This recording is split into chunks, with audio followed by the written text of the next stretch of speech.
kii ngeen di gis nii jamono jii nii amul liggéey moo ne de heure bii daaw moo ngi amoon ñaari boulangerie di xëyloo lu war a tolloog fanweeri ndaw waaye ñaari boulangerie yooyu yépp a tëj jamono jii bu ñu sukkandikoo ak ci ay waxam te dara waralu ko lu dul seeraayu farine bi. sama boulangerie yëpp tëj na ndax jafe-jafe farine bu seer bi daal. tëj naa yoroon naa ñaar benn bi mi ngi Pikine syndicat bi ci des mi ngi Croix-Rouge bu Pikine ñoom ñaar dañoo dendoon mais ñoom ñaar yëpp ñoo tëjandoo presque ñoom ñaar yëpp ñoo tëjandoo ndax jafe-jafe farine bu seer daal moo ñu jàpp. farine bu seer mburu mu yóbbu moom moo ñu tëjloo mooy jafe-jafe boulanger yëpp. bi ma sa jógee may góorgóorluwaat yaakaar dinaa ci mën a génn oto bi ma yoroon ma jaay ko 2 millions 500 ubbi benn Tëngéej jafe-jafe yooyu ma delluwaat Pikine ubbiwaat fa même jafe-jafe yooyu mois bii laa ko tëj maa ngi nii li doon liggéey ci man matan nañ ay 30 personnes heure bi daal maa ngi fay lu mat ay 30 personnes maa ngi leen di fay fi mu toll nii maa ngi nii defuma dara damay wëndeelu ñooñu nag moom waxaalu ma leen moom ñooñu ma doon employé waxaalu ma leen. ñii am nañ fu ñuy liggéey ñii amatuñ fu ñuy liggéey ñii ngi taxawaalu loolu donc mooy suñuy jafe-jafe li ma si ñàkk ci boulanger daal li ma si ñàkk bu ma la ko mënee wax moom wax dëgg yàlla xamu mënum tool moom 2 millions 500 yi daal moom leer na ma naññ moom sama loxo la tege woon moom noonu la demee waat ci lu mat ay 2 mois presque laa ko ñàkk. biñ fa jógee nag ci la ñu doxantu tuuti ba Sam Notaire ca diwaanu Pikine ñu fekk fa Cheikh mi nga xam ne ñaari boulangerie la yoroon waaye benn bi tëj na benn bi ko desee moom tamit mu ngi ci yoonu tëj ndax daal fukki saaku la doon jàmb waaye jamono jii mu ngi jàmb juróom-ñaari saak ci farine. ñaar la am waaw benn bi tëj naa ko ndax problème jafe-jafe farine bi amoon naa employé lu mat 12 personnes waaye bu farine bi yokkoo ci la am problème ma mujj tëj pour bi même employé ba léegi ñii amagu fu ñu liggéey ñoo ngi fii taxawalu bu ñu xëyee yenn saa yi ñëw fii may ma mburu ma may leen ndekki lépp lu ko waral problème farine bu seer moo ko waral. ak courant bi bi nga xam ne tay yokku na décembre bi le 1er décembre léegi nag jafe-jafe yëpp moo téye quoi di wax président Macky Sall mu jàppale leen ci farine bi parce que bu ko wàññiwul ñëppay tëj man bii ma nekk nii sax maa ngi commencé am ay problème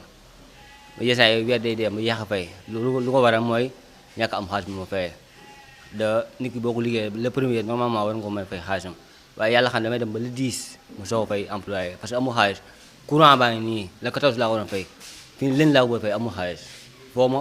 bàyyi ba tàqale ba lundi ma soog a fay le 14 le délai bi passé woon tey maa ngi yaakaar tey dinañu coupé sax waaye tey xam naa seen yu moo may chance léegi nag nañu jàppale wàññi farine bi fuur yi ñooy tëj yëpp ngi tëj moom ku tëjul yaa ngi am problème jafe-jafe yi bari na trop. ba ñu jógee Pikine nag dañoo jubal foofu nga xam ne moom moo di Kër Massar foofu nag ñu ngi fa fekk Thierno Niang moomu nga xam ne ab moodu la woon bu ñibbisi fii ci réew mi ngir investir fi moo taxoon mu ubbi benn boulangerie waaye mu ngi ñuy xamal ne mbetteel dëgg la am ci liggéey bile ndax kat yaakaaram daa yekkeeku ci bile secteur. dama nekkoon Europe vraiment Italie laa nekkoon def ay at yu bari ba xalaat pour ñibbisi investir sama réew pour jàppale tam sama réew. mais bu ma ñëwee nag tax di yàlla te boulanger bi nga xam ne moom laa xam doon ko def Europe si laa investir actuellement maa ngi fekk 12 personnes yoo xam ne dama leen a jël pour ñu war ñuy liggéey si man mais secteur dama see dugg mais vraiment actuellement maa ngi si dugg mais ak ay parce que tamit farine bi comme méthode bi nga xam ne bi may def sama étude bi ma ñëwee ak li ma fekkaat farine bi yokkaat ko daf ma xaw a pénaliser lu bëree bëri te actuellement maa ngi si biir te mënu ma dellu ginnaaw ndax investir naa sama xaalis mais vraiment métti na trop quoi. tool nii xaw ma fan laa jëm parce que bàyyi naa Europe ñëw fii investir fi jël fi employé bëgg a jàppale situation population pour ñu liggéey mais actuellement conditions yi vraiment metti na quoi. li ma bëgg daal mooy bon vraiment ñu jàppale ñu parce que loolu mooy tax tamit vraiment man samay mbokk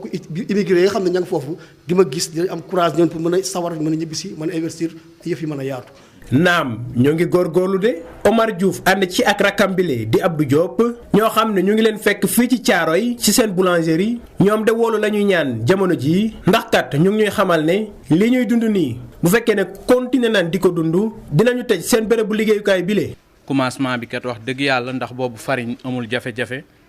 mu doon dox nice mais bi farine bi amee jafe-jafe dund nañ ci loo xamante ni yaakaar nañ ni moment bi ci kaso bi la ñu war a fekk. ndaxte yaakaar naa jamono bii ñu toll nii su fekkee nëbbuñu ko tëjan nañ fi sax ba dellu siwaat di liggéeyaat te dellu siwaat gi sax li ko waral mooy jafe-jafe ndax boru courant boo xamante ni ma ngi toll ci 800 et quelques mille moom lañ fi bàyyi woon moo tax ñu dellu siwaat ndax ñoo ko war a fay loolu moo ñu fi indiwaat moment bi may wax ak yow su fekkee nëbbuma ko yaakaar naa maa ngi ci ay millions yi jàmbur yoo xamante ni tudd somme bi ci télé sax wala rajo ëpp na waaye romb na juróomi million di dem te lépp jafe-jafe ñu ko teg ak ñoo xamante ni doxaluluñ secteur boulangerie seen bopp rek lañ fi nekkal ndax mënoo ay 1000 et quelques personnes wala ay millions de personnes nga jiite leen ba pare ñetti nit wala ñeent wala juróom bëgg a féetewoo benn affaire rek pour ñoom seen njariñul bopp kese ndax yaakaar naa bu ñuy doxal pour boulangerie yépp la ndax ñu néew doole ñi ci ñu am doole ñoo leen war a dimbali mais nag nii daal moom wax dëgg yàlla bu fekkente ni état mu ngi ñuy dégg na ci jàpp parce que ndaw lan te liggéey dong lan xam. waaw comme ni nga ko waxee rek boulangerie bi métti na métti goo xam ne daal kenn mënu ko wax daal ndax man chauffeur laa fi nekkan ma nekk fi di dawal ñuy dawal ñu am nekk jafe-jafe si jafe-jafe ban mujj jaay oto bi ñu nekk fi di taqale di liggéey comme ni mu ko wax di jóge ko daanu tëjoon nañ fi sax ba dem mais jafe-jafe bi la wax comme courant bi noonu moo tax ñu ñëwaat ba te léegi nag ñu ngi continuer di liggéey comme ni mu ko waxee bu nu dimbaliwut ah four bi dina tëj ñun tamit ñu dem si kaso bi comme ni mu ko waxee rek. te boulangerie bi sama doomu ndey moo ko ubbi woon luye ko bon bi mu ko ubbee moom tamit Italie la nekkoon di liggéey ba yaakaar ne jot na mu ñëw réewam liggéey investir fi jàppale fi ay doomam ak doomi magam doomi rakkam effectivement noonu la amee dafa ñëw def fi location jël ay doomam doomi magam doomi rakkam ñu ànd fi nekk di liggéey bi mu installé ba pare ba renforcer waat biir gi ba def yi muy def ba pare ba def fii ay millions la fi defaat encore pour defaraat biir gi mu gën a rafet ñu dawal même pas une semaine farine bi yokku léegi muy liggéey di perte di liggéey di perte mu dem ba mu yàgg léegi li muy liggéey non seulement dafay perte mais semence ba mu doon jëli Italie moom lu continuer di ko dundee moo dem ba semence boobu mu di ko jëlaat encore di ko dugal ci boulangerie bi di espérer ne affaire bi dina baax ba ñun ñoo mujj ne ko lii jëmul kër ba tax na fi mu ne tëj na ma nga Tuuba tëdd. ñoo ngi ko fekk ci biroom fu soriwul dara Omar boulanger bi lee mu ngi déggal kaddu yi nga xam ne naataangoom yi lee yëkkati nañ ko. non secteur boulanger moom ay jafe-jafeem dafa pire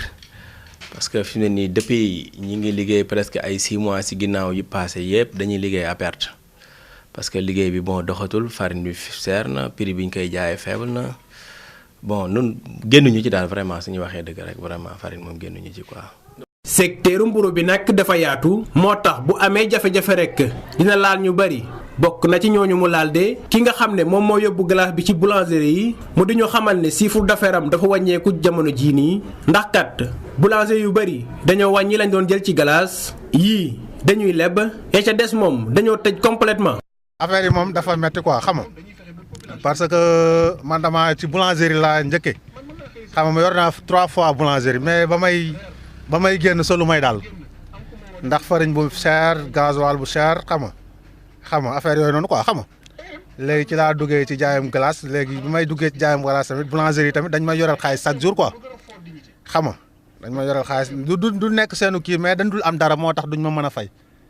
xam nga loolu la quoi. jafe-jafe boobu nag moo law bu ci liggéeykat yi xale bu góor bii ñu fekk ci biir boulangerie bi fii ci Pikine mu ngi ñuy xamal ne léegi day toog ba le 10 te du fayeeku di si yokk ni mbir mi su wéyee nii dinañu bàyyi liggéey bi le te dem wuti leneen.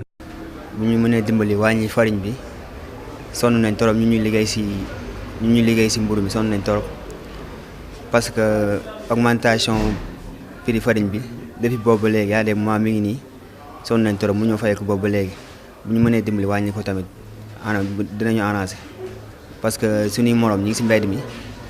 di liggéeyuñu lii nii bu continuer nii ñun tamit si foofu rek lañ jëm suñu mënee dimbali wàññi farine bi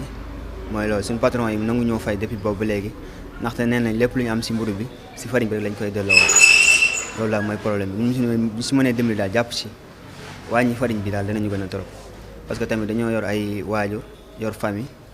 si li ñuy liggéey rek si lañ leen mën a jàppale tamit état bi ñu ngi koy ñaan tamit en tant que ñun ay jeunes nekk ci réew mi liggéey mënoon nañu def comme suñu morom dem feneen ak leneen def leneen ak leneen ñu ngi toog fii di liggéey mais daal bu ñu mënoon jàppale pour ñuy fay suñu weer normalement danañu gënal daal. gannaaw bi ñu dellusiwee ci jafe-jafe yi nga xam ne ñoom la ñuy jiite boulangerie di dund jamono ji Khadim Cissé jiite boulangerie ànd ci ak Sidi Gueye ñoo ngi dellu si ci li leen yóbbee jafe-jafe yi le départoon doon liggéey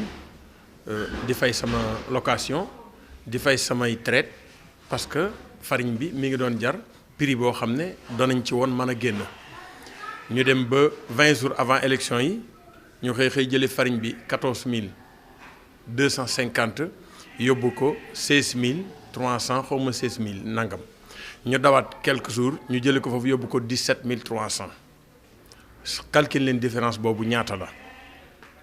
ñu jóge ca ñu ne levure yokku na levure bi ñu ngi ko jëlee grosso modo ñu ngi ko jëlee 8000 yóbbu ko 9000 beneen levure bi ñu ngi ko jëlee 9000 yóbbu ko 10000 yokk chocolat yokk beurre yokk maanaam yokk yëpp ba noppi ñu ne ñun li ñuy liggéey social la ñun waruñu yokk waaye léegi may laaj bu fekkee social la te état saaku farine boo jaay moom dana ci lekk 3000 et quelques francs ci TVA kon moom comme social la état moo war a jiite social kon saaku bu ci nekk na ci lekk 1000 francs 2000 yi duggaat ci askanam wala saaku bu ci nekk na ci lekk 1500 1500 yi duggaat ci askanam non day jël 2000 3000 et quelques francs dugal ci poosam ba noppi ne la yow miy jënd lu seer yow yaay fay social. ñun nag dañu yaakaar ne président de la république mi nga xam ne moo njaboote kullu sénégalais dañu yaakaar ñun yëgul dëggantaan suñu doléance dama yaakaar dañ ko nax ci li ñuy dund dama yaakaar ne liñ koy yóbbul naan ko le secteur va bien tout va bien non c'est tout contraire dara bien wu fi ministre bi nga xam ne tey ci njabootam lañ bokk mooy ministre de commerce ak fédération nationale de boulangerie bi nga xam ne moo jur tey suñu fédération bii ñu nekk foofu 5 personnes yoo xam ne ñi ngi ànd ak ministres yi di dem ci hôtel yi di signer ay convention di wut ay partenariat di dem ay foire internationale Las Vegas Paris Lyon et cetera secteur bi li fi yàqu dafa bari trop boulanger boo fi seen muy dem bu téléphone am sonné bu xoolee am na numéro yi day defaat ci poosam wallahi du caaxaan boo fi seen muy dem laa la wax parce que kii wàcceel na la farine lakk nga ko ba mu jeex da nga ko waroon a fay ci 1 mois 1 mois yi jàll na wala 25 jours moo ci des mu woo la ah saa waay mbaa fàtte woo ma non maa ngi ci de date ba jeex na léegi nooy def nga jóge ca kooku ne daa dem ci kii pour ma jël farine ci kii faye kii